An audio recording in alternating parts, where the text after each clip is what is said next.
Ladies and gentlemen, welcome to the Desk Studio. I'm your man in Japan, Jay Contra, here to talk about no rarity Japanese Pokemon cards.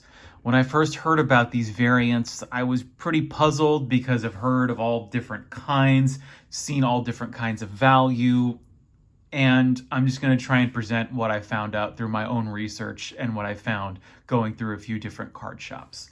First, we need to talk about what a no rarity Pokemon card is, particularly in the Japanese context. And I'll use the Rattata over here as an example.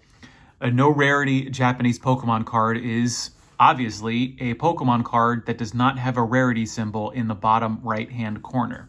Now, why would these cards not have a rarity symbol? Well, it could be for a bunch of different reasons, and I've generally categorized them into three different sets or types, whatever you want to call it.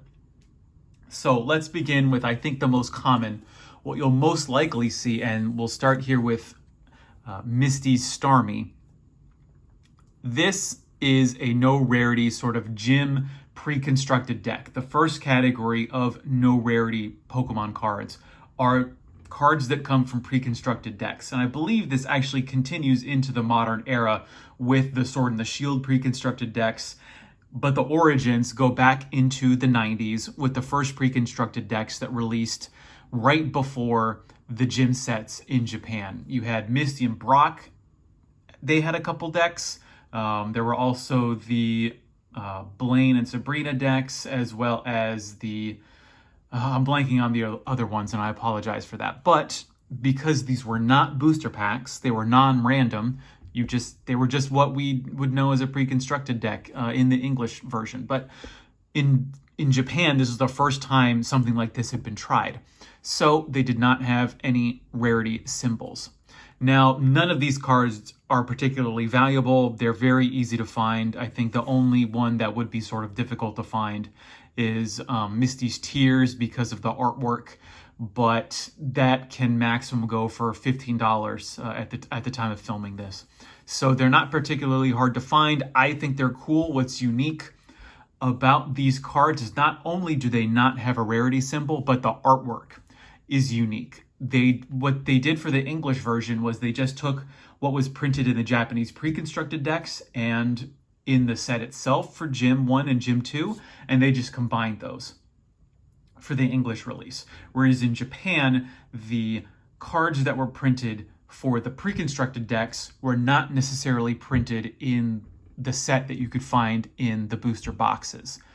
So that could also be something you need to keep in mind when you're collecting these sets. So we're going to go from not very valuable to slightly more valuable. So what have we got here? We've got a base set Rattata. Now, what's special about this Rattata is, again, it does not have the no rarity. It does not have the rarity symbol, excuse me. So what does that mean? This is from the very first printing of the Japanese base set. So what happened was back in, what was it, like 96, when these cards were first printed, is the very first printing of the Japanese base set did not have rarity symbols.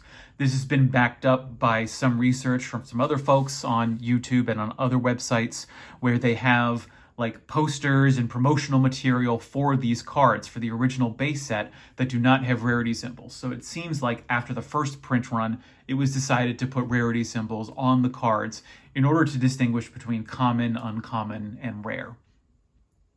So in Rattata's case, this does not make it supremely valuable.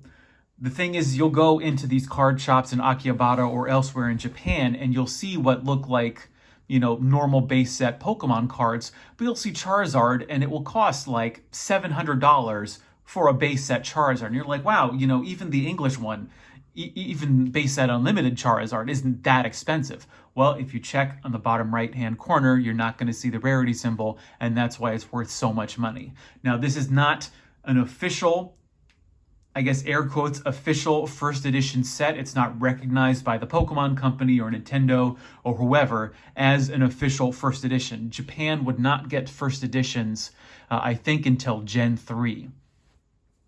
But these are seen as the first ever Pokemon cards.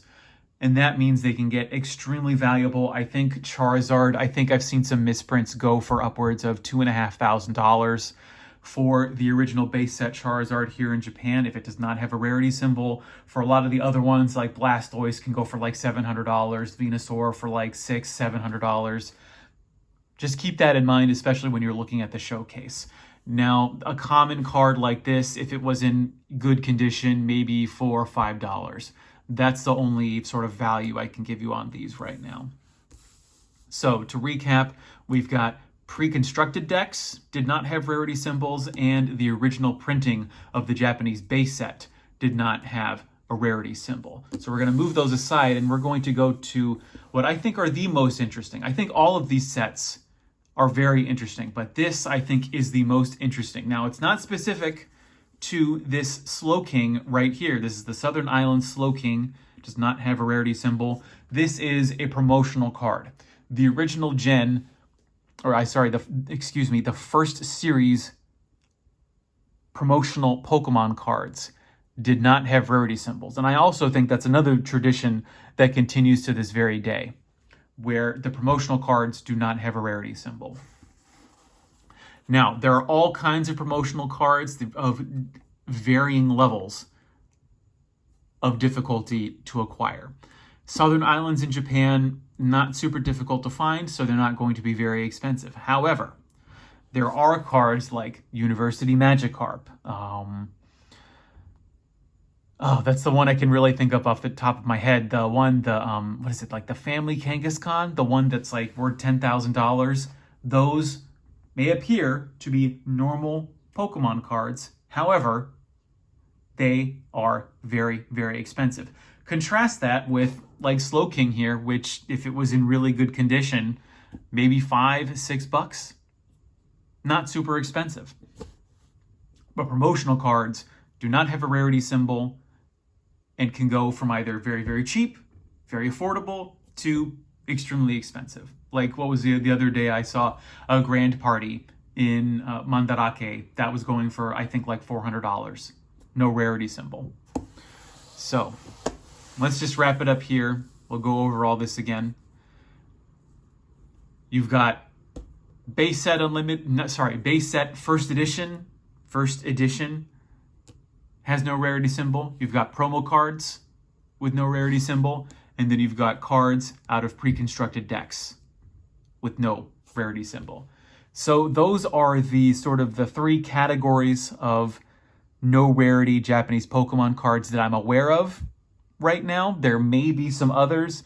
For instance, there is the intro pack that was released late in the original series of the Pokemon cards, but they have like it's got a little number on the bottom right-hand corner. So I don't think that, I wouldn't count that as a rarity symbol, but that could be another example. The beautiful thing about the first series of Pokemon cards in Japan is that I think even more so than what WotC was going through when they were releasing in like 1999 and 2000, releasing the English version of these Pokemon cards, is that in Japan, they were just like, we need to figure out how we can make this stuff and capitalize on Pokemon as quickly as possible.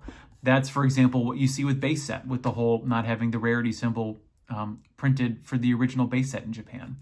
With the promo cards, it gives them, I think, a little layer of distinction for these are things you're not finding in booster packs. You have to do something a little bit extra, either buying a magazine, Kodo, so that you can peel it out, or going to an event to pick it up, registering for something, trading in something, sending in a mailer in order to get the card.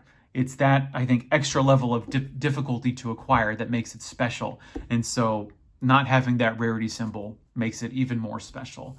And then for the Preconstructed decks, not only do you have the fact that these did not come in booster packs, but they, in a lot of cases, have unique artwork to that particular set. These were cards that were unique to that Preconstructed deck and not released in booster packs.